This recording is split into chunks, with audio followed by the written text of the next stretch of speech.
E eu fiquei, meu Deus, será que existe uma fé fingida e a gente não sabe? E o Senhor me confirmou que existe uma fé fingida. E essa fé fingida pode estar dentro de nós e a gente não sabe. E o Senhor quis me sacudir para me trazer para o prumo e falar assim: filha, cuidado para que a sua fé não seja fingida. E é interessante que no domingo o pastor pregou: acorda igreja, desperta igreja, e fez um apelo. A única pessoa que veio aqui na frente falar que queria voltar para o primeiro amor era eu. Falei, misericórdia, vão pensar que eu não sou crente. Sou crente, irmãos. Sou esposa do pastor, busco, mas ainda assim eu creio que é pouco. A vida, o cotidiano nos rouba um tempo precioso. O conforto, os sonhos, os projetos que são tão relevantes e importantes na nossa vida também nos roubam. E muito mais do que isso, as coisas que dão errado roubam a nossa alegria e nos desconectam do Pai. Quem nunca planejou alguma coisa, queria que desse tudo certo e saiu do teu controle, mas não saiu do controle de Deus? E aí você fica o quê? Frustrado, chateado, aborrecido. Tem gente que fica até de mal com Deus. E naquele dia o Senhor falou comigo assim: não tem problema se saiu do teu controle. O importante é que está no meu controle. Amém? Então eu precisei me posicionar. E por que eu estou começando a palavra falando sobre isso? Porque eu expus para a igreja naquele dia e hoje estou expondo a minha vulnerabilidade. E está tudo bem. Porque a nossa fé é uma fé baseada num verdadeiro evangelho. Qual é o verdadeiro evangelho? Que está em processo de transformação na vida do crente o tempo todo. O verdadeiro evangelho é aquele que nos faz viver o exemplo de Cristo aqui na terra. Temos que parecer com Jesus muito mais do que com os nossos familiares, muito mais do que com aquela pessoa que admiramos. Temos que parecer com Jesus na essência. Como o louvor que estava aqui, eu falei para o pastor, está conectando com a minha palavra, que ele cresça para que eu diminua. Mas quando falamos que precisamos parecer com Jesus, quer dizer que a gente vai ser perfeito como Ele? É óbvio que não, gente. A nossa natureza pecaminosa, infelizmente, não vai nos permitir ser perfeitos como Ele foi, como Ele é. Mas nós precisamos ser autênticos como Ele. Não dá para você criar uma máscara. Eu poderia muito bem ficar ali na minha cadeira, escondendo a minha vulnerabilidade, a minha dor. Sabe por quê? Porque eu poderia me preocupar com o que vocês iam pensar de mim. Mas naquele momento eu precisei pensar do que o que o Senhor está pensando sobre mim, me preocupar com o que Deus estava pensando sobre mim. Por isso que eu sozinha vim à frente. E eu não estou falando isso para ser admirada por vocês, não. É para mostrar para vocês que todos nós somos iguais. Todos nós temos falhas, defeitos. Queremos estar na presença de Deus, mas muitas vezes criamos uma máscara. Seja para nos proteger, seja para não nos expor, mas criamos uma máscara de Mulher Maravilha e Super-Homem. Só que não é isso que Deus quer. Criamos um socialmente, né? Bem, como é que fala? A palavra me fugiu agora. É quando você precisa ser politicamente correto, né? Socialmente correto. Não, eu não vou abrir as minhas vulnerabilidades porque eu preciso ser politicamente correto, socialmente correto. E aí você fica com medo de se expor. Só que muitas vezes você precisa se expor para um amigo, para um irmão em Cristo, para que essa pessoa ore por você. Uma vez o Guido falou assim para mim: você sabia que fulano está doente, está com câncer? Eu falei assim, não. Pois é. Eu falei, mas por que ele não falou isso para a gente orar? A pessoa não queria que ninguém soubesse, que ela não queria expor a fragilidade dela. Aí passou anos, esses dias uma outra pessoa veio falar isso comigo. Eu falei para fulano, não fica falando que está doente para ninguém não. Ninguém precisa saber. Precisa sim, para as pessoas intercederem. Sabe por que as pessoas fazem isso? Porque elas estão muito preocupadas com o que os outros vão pensar sobre a fraqueza dela. Só que todos nós somos frágeis. Todos nós somos limitados. Nós precisamos entender, queridos, que a gente não pode parecer crente em Jesus Cristo. A gente precisa ser crente de verdade. E ser crente, ter a essência de um cristão de verdade, é entender que nós somos pequenos cristos, mas somos totalmente dependentes dele.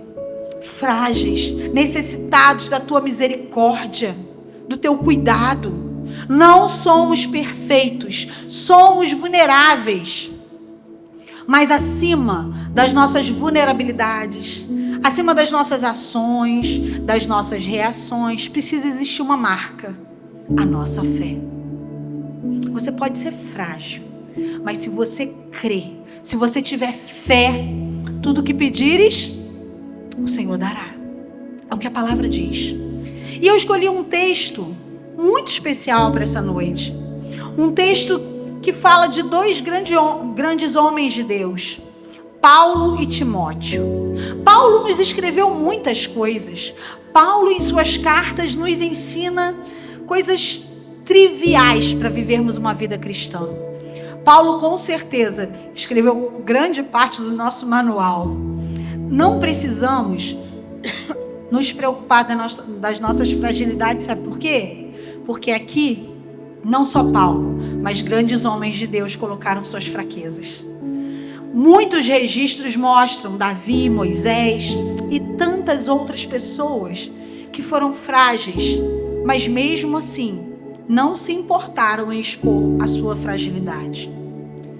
E por que eu estou falando tudo isso? Qual é a finalidade de estar começando essa palavra sobre isso? Porque nós precisamos buscar na palavra o momento certo para as nossas vidas avançarem. O momento certo para a gente entender o que o Senhor quer que a gente viva. Uma fé verdadeira ou uma fé fingida? Qual a finalidade das Escrituras? Criar no homem a consciência de quem ele é sem Cristo. Quando você olha para você e você se vê sem Cristo, quem você é? Maldito homem que sou. Miserável homem que sou. Sem Cristo, nós somos miseráveis. Sem Cristo, nós estamos condenados à morte. Com Cristo, nós podemos ser mais que vencedores. A Bíblia nos mostra que sem Cristo, nós somos miseráveis. Mas quando estamos com Ele, podemos viver uma vida extraordinária. Porque através dele, nós conseguimos desenvolver uma fé verdadeira. Essa é uma regra fundamental. Se você vem à igreja por outro motivo, você está fugindo do caminho certo. Você está fingindo ser o que realmente você não é. Cristão, pequeno Cristo. Por que você está vindo à igreja se você não entende que sem Cristo você não é nada?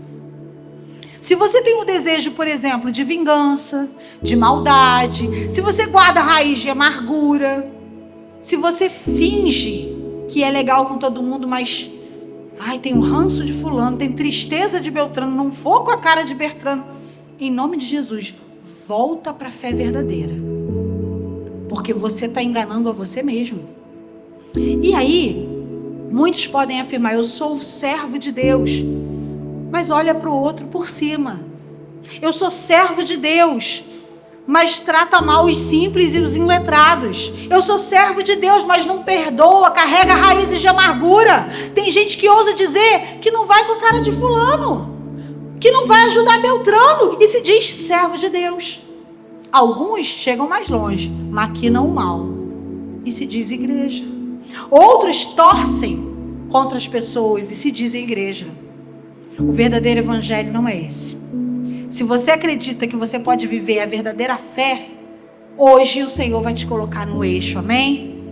E eu quero que você abra a sua Bíblia para nós lermos 2 Timóteo, segunda carta de Timóteo. Nós vamos ler o capítulo 1. Vamos ler do 1 ao 8. Mas vamos meditar em todo o capítulo. Mas nesse primeiro momento vamos ler do 1 ao 8. Na versão NVI, segunda carta a Timóteo, capítulo 1, do versículos 1 ao 8. Amém?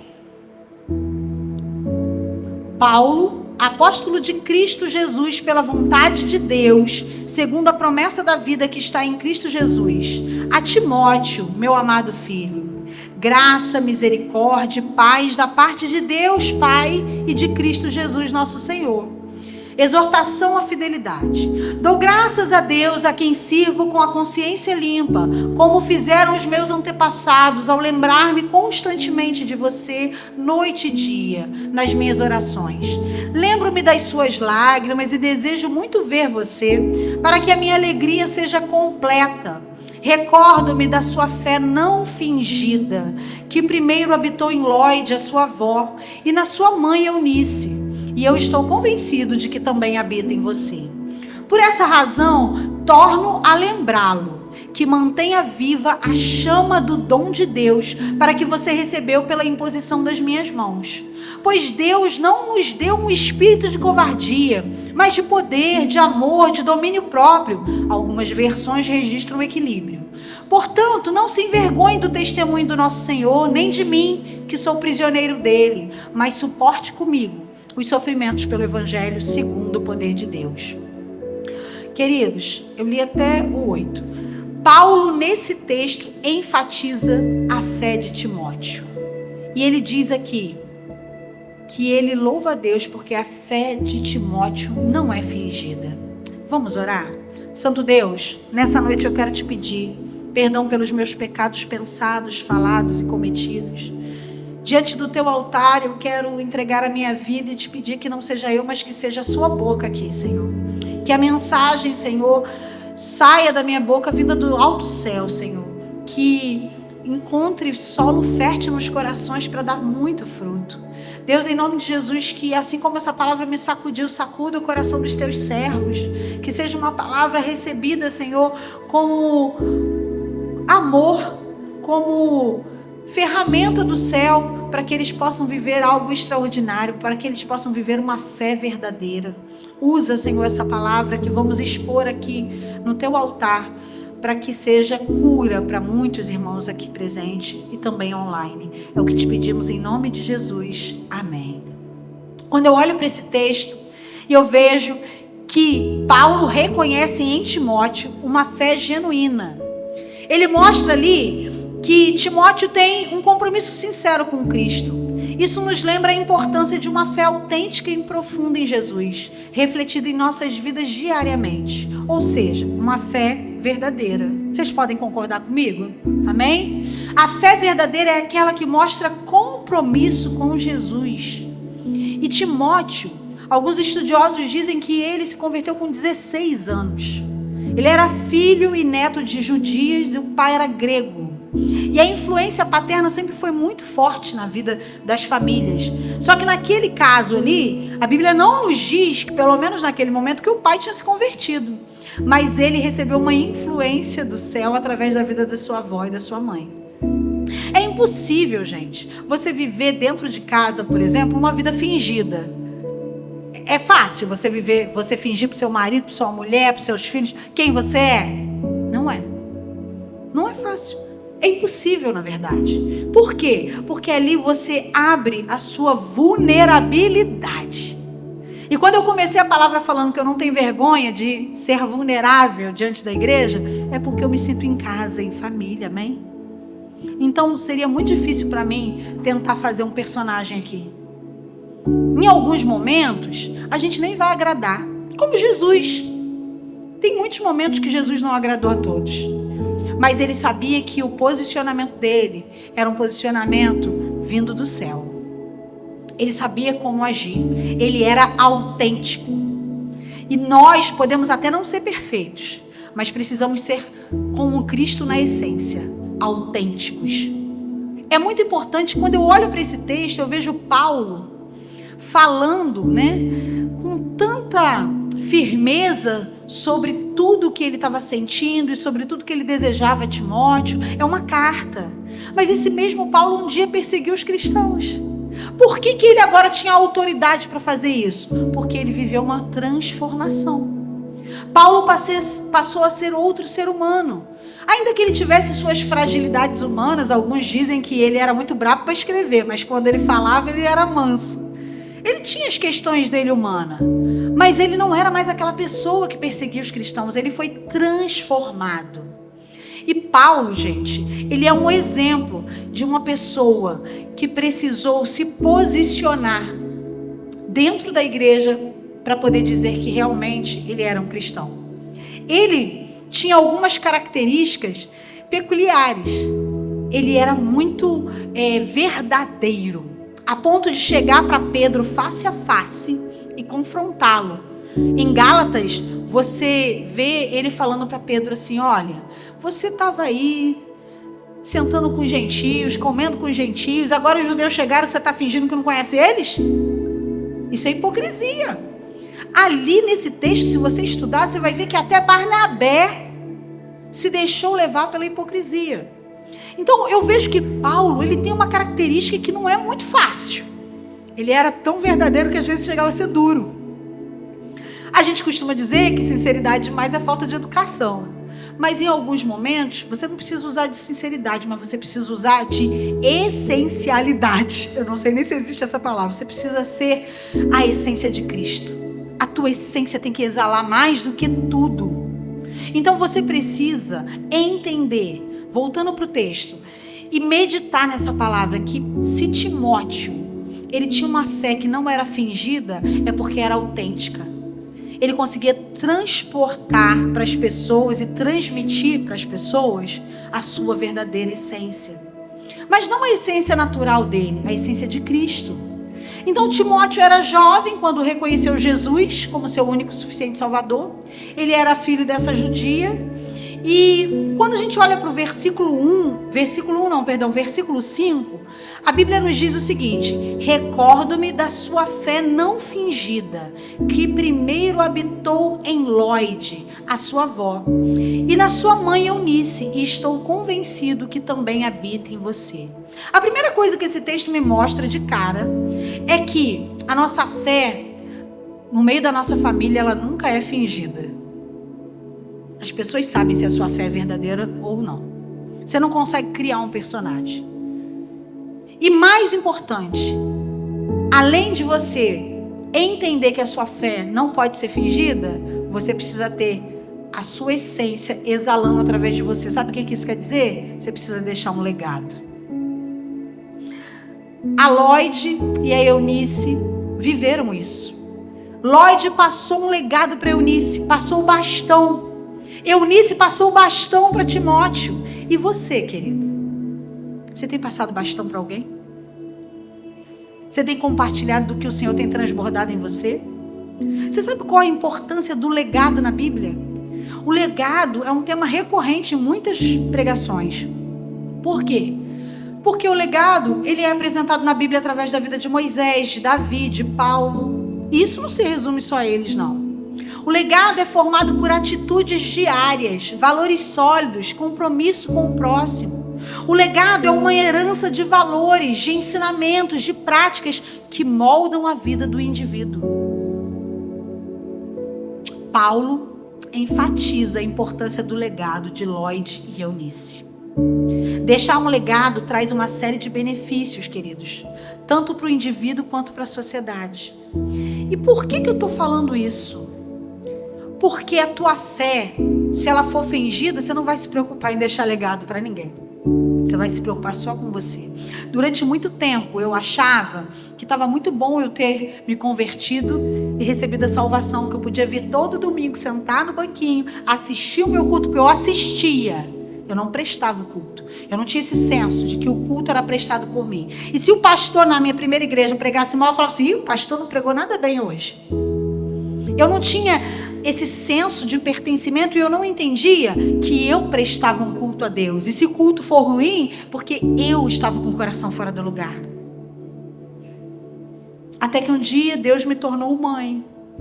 E eu me vi num lugar que eu precisava passar o bastão e ensinar para os meus filhos o que era adorar ao Senhor. Aqui Paulo tem Timóteo como um filho da fé. Talvez você ainda não tenha gerado uma pessoinha, mas você pode gerar filhos da fé, filhos espirituais. E quando a gente olha para essa carta, a gente vê que Lóide e Eunice transbordaram num familiar sanguíneo e Paulo transbordou num filho da fé. Mesmo Timóteo sendo tão jovem, você sabe que ele foi um grande líder da igreja primitiva. A fé em Cristo, queridos, ela não é genética. Ou seja, filhinho de peixe, peixinho é. Se o meu pai é crente, eu não vou ser crente. Deus não tem netos, Deus só tem filhos. Então nós precisamos entender que o bastão precisa ser passado. A gente precisa ensinar para os nossos filhos a ter a essência de Cristo, para eles terem uma fé de verdade, não uma fé fingida. Lloyd passou o bastão para a filha passou para o neto. E olha que maravilha, ele se tornou um grande líder da igreja primitiva, e quantas coisas lindas aconteceram. Paulo, ele fala da importância de pregarmos o evangelho também em outras cartas. Romanos 10:14 diz que como ouvirão se não há quem pregue? Se os nossos pais não pregaram, talvez alguém pregou aos nossos pais ou pregou para chegar até nós. Mas nós precisamos ter essa responsabilidade de pregar para as nossas crianças. E por que eu estou falando isso? Nós, do Ministério Kids, estamos em um momento de consagração. Nós entendemos que o Ministério Kids precisa ser um ministério relevante, forte. Mas você acha que o Ministério Kids vai fazer o que você pode fazer na sua casa? Não vai não, irmão. Toda semana nós mandamos para os pais um culto em família. Se eu for fazer uma enquete de quantos pais fazem um culto em família, pouquíssimos. Tem criança que fala, tia, eu nem sei onde que foi parar o meu papel, perdi. Você precisa entender o senso de urgência que é você pregar para os seus filhos. Filhos naturais e filhos na fé. Foi exatamente o que aquelas mulheres fizeram. Agora, adianta você passar essa responsabilidade só para o Ministério Kids? Não adianta, queridos. Porque dentro da tua casa, teu filho vai ver quem você é de verdade. Vai ver se a sua fé é fingida ou se a sua fé é verdadeira. Como não ter uma fé fingida? Primeiro, não tendo máscaras, sendo transparente. Segundo, tendo senso de que você precisa deixar um legado. Todos os domingos, a gente está mandando essa ferramenta do céu para você. Então, você que está online, você que está aqui, use essa ferramenta em favor da sua família, amém? Talvez você tenha um resultado como o de Lloyd e de Eunice. Talvez da sua família pode surgir um grande avivalista, um Billy Graham, um John Wesley. Quem sabe é o Senhor. John Wesley diz que a sua mãe o ensinou mais do que os livros de teologia. Muitos pais hoje estão muito preocupados em deixar a herança para seus filhos. Mas a herança, o ferro pode corromper, o ladrão pode roubar, mas o legado vai ser para a eternidade. Eunice e Lloyd influenciaram Timóteo. E você? Quem você pode influenciar? Talvez Deus esteja te trazendo aqui hoje porque Ele está observando que você diz que é crente, mas você não se preocupa em ganhar ninguém para Jesus. Você não fez nenhum planejamento de quantas pessoas você vai ganhar esse ano para Jesus. Então Deus está te chamando para sermos geração de Lloyds, geração de Eunice, geração de Timóteos, de Paulos. Uma geração que carrega uma fé não fingida, que se manifesta em deixar legado que transforma a vida das pessoas. Amém, igreja? Precisamos ser inteligentes, decidirmos participar do que Deus está fazendo, porque Ele está fazendo. Você vai escolher se você quer participar ou não. Agora, a segunda coisa que esse texto me mostra, que para a gente ter, ou para a gente não ter uma fé fingida, nós precisamos ter a transparência do nosso coração. Quando nós nos convertemos, nós sabemos que temos que lutar contra a nossa carne. E nós sabemos que nós temos um inimigo, que é Satanás. E esse processo, ele fica muito leve, se é que podemos dizer que é leve, né? Quando nós entendemos que estamos debaixo das asas do Pai. Quando nós entendemos que, apesar da nossa fragilidade, a gente pode rasgar o nosso coração, ser essencialmente sincero, sabe? Ser real com Ele. Nós precisamos entender que não precisamos, diante de Deus, enganar as nossas emoções. Na terapia, a gente costuma dizer que todo ser humano carrega, principalmente na psicanálise a gente fala isso, uma criança interior. É algo que Freud desenvolveu, outros filósofos antes de Freud. O que essa criança interior representa? Representa as nossas emoções, representa a nossa fragilidade. E o que a maioria das pessoas tentam fazer? Colocar essa criança escondida num quartinho escuro. fingir que ela não existe. E quantos de nós, servos de Deus, fazemos isso? Escondemos as nossas fragilidades, não somos transparentes. Deixa eu falar uma coisa para você. Não dá para ter fingimento diante de Deus, não, porque Ele contempla o teu coração, amém? Ele coloca você no plumo e no caminho certo quando você reconhece quem você é nessa caminhada. Saiba que Deus te vê no oculto. Ele vê e Ele sabe quem você é. Se você vive ou não uma real transformação diária, Deus sabe. Isso não significa que você vai ser perfeito. Isso não significa que você tem que ser aquele padrão de excelência. Mas se todos os dias você se disponibilizar a crescer e a viver um processo de transformação, cada dia mais o teu eu vai diminuir e o Cristo que existe na sua vida vai crescer, amém? É para isso que o Senhor te chamou. Mas você, muitas vezes, fica falando um monte de coisas. E a boca fala o que o coração... Você não aguenta. Você passa por um momento de pressão, vai lá e, como diz a minha amiga e filha querida, você desregula. Sai da regulagem rapidinho. Deu um probleminha, tu desregula. E tu desregula no espiritual também, que tu começa a culpar Deus. Porque o filho ficou doente, porque você foi mandado embora, porque o carro bateu, porque o telhado vazou tudo. E aí você começa a apontar para Deus e falar assim: Senhor, tu não está vendo não o que está acontecendo comigo não? Deixa eu falar uma coisa para você, querido. Seja transparente com Deus, mas não cobre nada dele não, sabe por quê? O mais importante ele já fez, que foi te salvar. O mais importante ele já fez, que foi mandar Jesus para morrer na cruz por você. Aonde você estaria se não fosse a morte de Cristo na cruz? Para e pensa agora. A fé verdadeira em Cristo aponta para o sacrifício dele na cruz. E a gente esquece disso na caminhada cristã. Porque a gente pede muitas bênçãos e é um direito nosso, tá? Como a gente fez aqui na intercessão, mas é só sobre isso que o Senhor quer que você viva? Viver a fé de verdade é sobre isso? Então Paulo, desculpa a expressão, se lascou, né? Porque só deu ruim para ele. A Bíblia diz que Paulo foi açoitado, preso. Certa vez a gente está lendo aí para o Vida Atos, Paulo apanhou tanto que ele precisou fingir de morto. Depois ele se levantou, respirou e falou assim: vou voltar lá em Listra e vou pregar tudo novamente. Socialmente falando, apesar dele ter estudado com Gamaliel, no olhar da sociedade, ele era um fracassado. Mas ele estava vivendo o propósito do céu. E quem olhava para ele, via a essência de Cristo, depois que ele encontrou Jesus. Porque ele era transparente. É sobre isso que eu quero que você entenda. Nós precisamos exalar Cristo dentro de nós. Mas a gente só vai fazer isso se a gente carregar de verdade o propósito de ser servo de Cristo. Será que você tem paixão por almas? Será que você tem paixão realmente pelo Evangelho?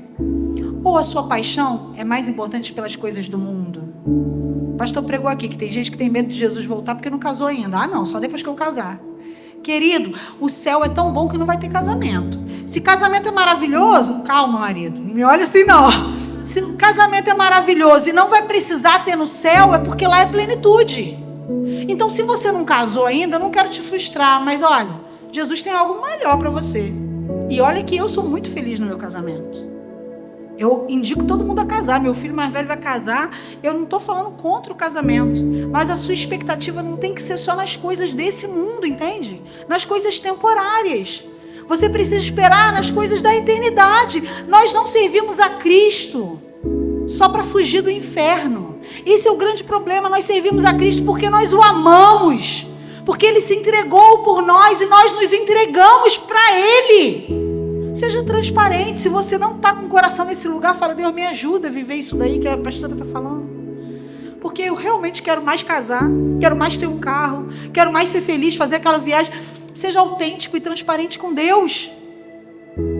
Até você ter condições de falar: Senhor, eu quero gastar minha vida para te servir. Eu sei que isso tem um preço. Gastar a vida para servir a Cristo tem um preço. Paulo nos mostra isso.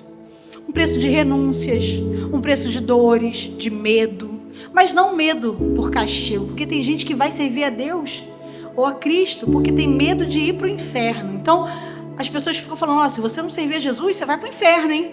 Se você não servir a Jesus, um abismo chama outro abismo. Essa não tem que ser a sua maior motivação. A sua maior motivação tem que ser o amor por tudo que Jesus fez, por tudo que Ele é, por tudo que Ele representa. Existe um louvor, os velhos vão lembrar, do HCC, muito conhecido, Elias. Sou feliz. Vocês conhecem? Só os velhos conhecem. Ô glória. Esse hino foi escrito por Horatio Gates Spafford, nascido em 1828. Ele foi um presbiteriano convertido a Cristo através do evangelista Moody, um grande avivalista do século XIX. Horatio se tornou um advogado próspero. Ele era bem sucedido e em Chicago ele tinha muitos clientes, o que fez ele ter um sucesso financeiro muito bom.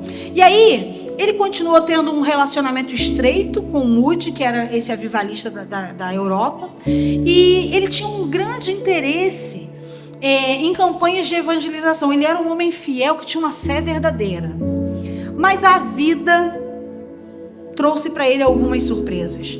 Certa vez houve um incêndio em Chicago e muitas pessoas perderam tudo, milhares de desabrigados, e isso baqueou a situação financeira dele. Ele perdeu muitos bens, mas mesmo assim ele continuou trabalhando, ajudando aquelas pessoas. Ele não olhou para a dificuldade dele financeira, porque ele tinha uma fé tão genuína que ele falou, não vou olhar para isso, eu vou continuar servindo ao meu Deus. E ele ficou lá, ele e a esposa, ajudando as vítimas a reestruturarem suas vidas. Não bastasse esse terrível abalo financeiro, Horatio passou por uma dolorosa perda de um filho. O filho dele morreu. Essa morte trouxe um abalo emocional para a família muito grande. E para procurar ter um tempo de refrigério, ele falou para o Moody assim, eu acho que eu vou para aí com a minha esposa e minhas 4 filhas, e a gente vai passar um tempo aí, vamos evangelizar, e em novembro a gente está aí. Só que quando foi chegando o momento de viajar, ele teve alguns compromissos financeiros, e ele falou para a esposa assim, vai você e as meninas, e eu encontro vocês lá. Vai você e as meninas para a Inglaterra. E aí, o que aconteceu? Com 12, o navio estava em alto mar, com 12 minutos de problemas no navio, ele naufragou, foi muito rápido. 12 minutos. Começou um problema e pum, em 12 minutos ele naufragou. Um tempo depois, souberam de sobreviventes que chegaram finalmente no país de Gales, e a senhora Spafford mandou um telegrama para o marido dizendo, salva, porém só. Se você estivesse no lugar desse homem, você chutaria o balde? Essa fé verdadeira que esse homem demonstrou no início, depois de tanta pancada, será que seria a mesma? Ou você ficaria de mal com Deus? Porque por muito menos você fica de mal com Deus. Por muito menos você pergunta a Deus, Deus, não é possível, você está de brincadeira comigo. Não joguei pedra na cruz não, hein?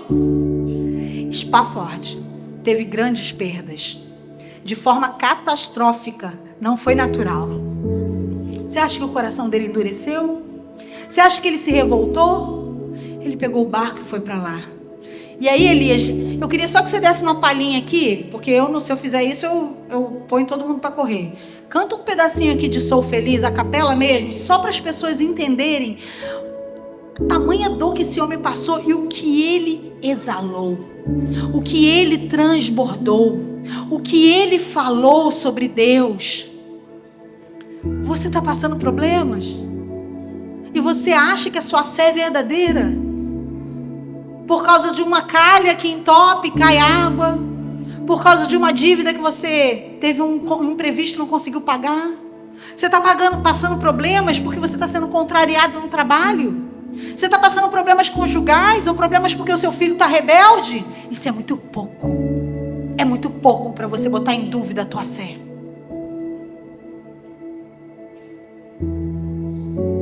Se você conhecer, você pode cantar a capela com ele. Sou feliz. Quem conhece? Oh, Jesus. Sou feliz com Jesus. Se paz. Se paz a mais doce me esposa, se dor mais forte sofrer, Ou seja o que for, ó seja o que for, me fazes saber que feliz eu estou com Jesus. Obrigada, irmão. Esse cara, ele estava feliz com Jesus, porque a alegria dele era o Senhor. Ele não colocou a fé dele num casamento bem sucedido, e olha que ele era feliz. Ele não colocou a fé dele na vida financeira, que ele era bem sucedido. Ele colocou a fé dele em Jesus. E quando você coloca a sua fé em Jesus, as circunstâncias não te abalam, não abalam a sua fé. Muitos de nós não temos paz na nossa alma, porque não conseguimos entender que nós não vivemos pelo que sentimos, vivemos pelo que cremos. Você pode até passar dores, meu irmão, mas se a sua fé não for fingida, os problemas e as tribulações não vão te abalar, porque existe um Espírito que habita em você, o Espírito Santo de Deus. Jesus falou: eu vou, mas eu não vou te deixar sozinho. O Espírito Santo de Deus. Quando eu vejo isso, eu fico pensando, por isso que Paulo resistiu, por isso que Paulo apresentou uma fé verdadeira, por isso que ele falou: eu enxergo em Timóteo uma fé não fingida. Sabe qual era a ansiedade de Paulo nesse momento? Era ver Timóteo para abraçá-lo como um filho. Vocês sabem onde que Paulo estava? Na prisão. E a Bíblia diz que pouco tempo depois ele veio ser morto. Só que essas pessoas que sofreram escolheram transbordar de Deus. No livro Segredos do Lugar Secreto, que as mulheres leram no primeiro bimestre, Bob Sorge afirma: aqueles que depositam a fé numa grande demonstração de amor ficam debaixo do intenso favor do Deus Todo-Poderoso. Aqueles que entendem a fé no sacrifício de Jesus têm liberada infinitas paixões e deleites de um Deus exuberante que anseia estar unido ao seu coração. Quando carregamos uma fé verdadeira, nós entendemos o valor desse sacrifício. Nós entendemos que a entrega sacrificial de Jesus foi o nosso maior presente. E nós demonstramos isso de maneira transparente no secreto para Ele. A gente não precisa reclamar quando algo dá errado. Nós precisamos carregar uma fé de verdade, não uma fé fingida. E isso você pode escolher. Nós vemos também nesse texto que a fé não fingida, ela é representada pela nossa fidelidade. Como disse lá no primeiro ponto, tem pessoas que literalmente tiram férias de Cristo quando as coisas saem do seu controle. Ficam de mal com o Senhor, chutam balde. E aí vão andar com pessoas que não têm aliança com Cristo, começam a fazer amizade com pessoas que não têm o temor do Senhor, e quando vê, tem o seu caráter corrompido. Eu não estou falando que você não pode falar com não crente não, tá, irmão? Você precisa ganhar ele para Jesus, mas você precisa escolher com quem você tem aliança. Você precisa entender que tem alguns lugares que não é mais para você. Então, o servo de Deus que não quer ter uma fé fingida, precisa ser fiel e se posicionar, amém? Precisa estar vivendo uma vida transparente e sem vergonha. Por quê? Tem gente que tem vergonha de falar que é servo de Deus. No texto que nós lemos, Paulo estava falando que tinha consciência limpa, porque ele sabia pelo que ele vivia. Algumas versões mostram um subtítulo, e eu li aqui no meio da minha leitura, eu falei, não são todas as Bíblias que vêm com esse subtítulo, mas em algumas versões, na minha fala assim, exortação à fidelidade, vem antes do versículo 3. Olha o que Paulo fala: dou graças a Deus, a quem sirvo com consciência limpa, como fizeram os meus antepassados. Você serve com consciência limpa? Ou de vez em quando você dá uma escorregada? Ah, não, é só por hoje. Vou lá na baladinha. Só por hoje, vou tomar uma cervejinha. É só por hoje, vou assistir um filme pornô. Isso é fé fingida, meu irmão. Nós precisamos fazer a autoanálise e ter como ver se estamos com a consciência limpa, igual Paulo ou não. Versículo 8. Portanto, não se envergonhe do testemunho do nosso Senhor, nem de mim, que sou prisioneiro dele, mas suporte comigo os sofrimentos pelo Evangelho segundo o poder de Deus. Paulo, ele tinha fé. Paulo cria, independente das circunstâncias. Mas ele cria em quê? Em Cristo, que o salvou, mas em sua missão, que era maior do que qualquer situação. Aí se você ler mais à frente, que nós não compartilhamos aqui, mas no versículo 13 e o 15, fala assim, ó, siga o modelo da sã doutrina que você ouviu de mim. Ele fala para Timóteo, com fé e amor em Cristo Jesus. Quanto ao que foi confiado a você, guarde por meio do Espírito Santo que habita em nós. Você sabe que todos da província da Ásia me abandonaram, entre os quais estão Figelo e Hermógenes. Queridos, nós precisamos ser fiéis. Primeiro a Deus. Segundo, aos líderes, aquelas pessoas que se dedicam a você, ao seu supervisor, ao seu líder de célula, ao seu pastor. Tem gente que abandona o barco por qualquer coisa. Em nome de Jesus, nós vamos quebrar isso em nome de Jesus hoje, amém? Nós vamos viver aquilo que o Senhor nos chamou para viver, uma fé de verdade. Não tenha medo de se posicionar como servo de Deus. Às vezes você está numa situação, no trabalho, ou com a sua família, que tem familiares não crentes, que as pessoas pensam que se posicionar, se falar alguma coisa, vai ferir a pessoa. Você não vai alfinetar, mas você vai se posicionar como servo. Você precisa falar sim, com sabedoria, com ousadia, com fé. Você precisa testemunhar da sua fé verdadeira. E o Senhor vai te dar oportunidades para isso. Para você testemunhar ao mundo quem você é. Por isso que Paulo tinha a consciência limpa.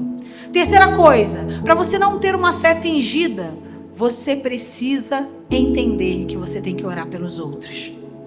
Literalmente, ser um intercessor é ter uma fé verdadeira. Eu queria que eles passassem um videozinho de um trailer de um documentário. O nome do documentário é Fé Não Fingida. Se você não assistiu, assista. Eu vou pedir os meninos para colocar, é 1 minutinho ou 2 no máximo.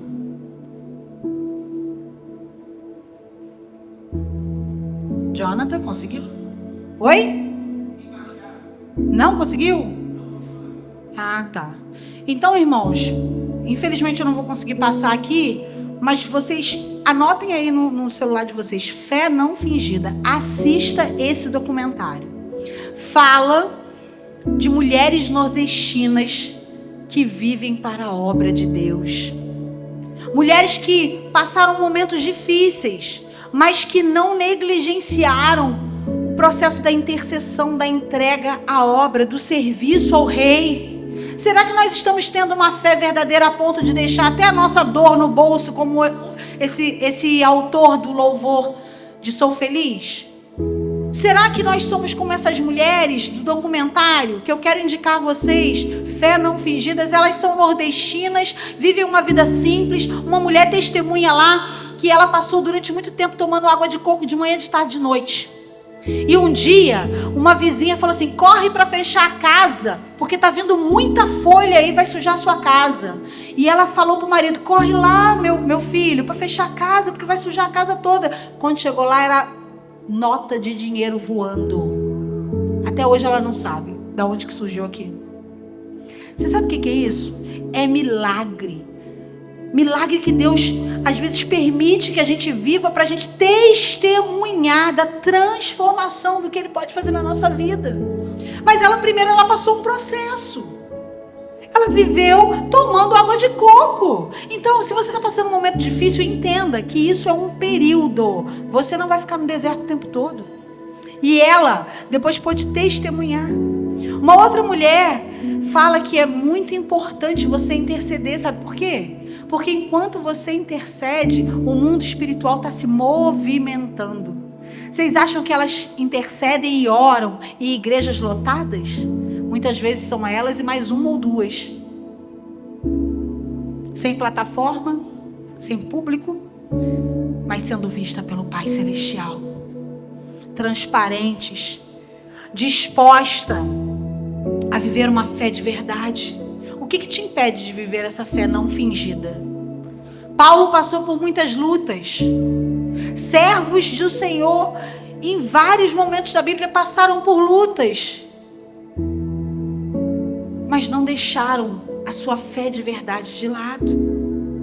No versículo 7, Paulo diz: pois Deus não nos deu um espírito de covardia, nos deu poder, amor e domínio próprio. Por que às vezes você tem uma fé fingida? Sabe por quê? Você não está tomando posse do gomo do fruto do Espírito, que é o domínio próprio, que é o pavio longo. Você é pavio curto, meu irmão. Minha irmã, você quer rebater toda hora. Em nome de Jesus, Deus não te deu espírito de covardia. Ele te deu sim poder, amor e domínio próprio, equilíbrio. Em quarto lugar, caminhando para o final, a fé não fingida é representada pelas nossas ações. O que a frase fé não fingida poderia ser traduzida? Como fé não hipócrita. Isto é, fé que não é só um ato. E aí, você vai lá no livro de Tiago. Eu já falei para vocês que Tiago é o Provérbios do Novo Testamento, né? Tiago, se você não lê 5 capítulozinhos, leia, releia, devore Tiago. Tiago diz assim: assim também a fé, se não tiver obras, é uma fé morta em si mesmo. Tiago capítulo 2, 17. O que Tiago quis dizer aqui com essa passagem? É que a fé não é suficiente? Não, irmãos. Ele disse que é necessário que a fé se manifeste em ações.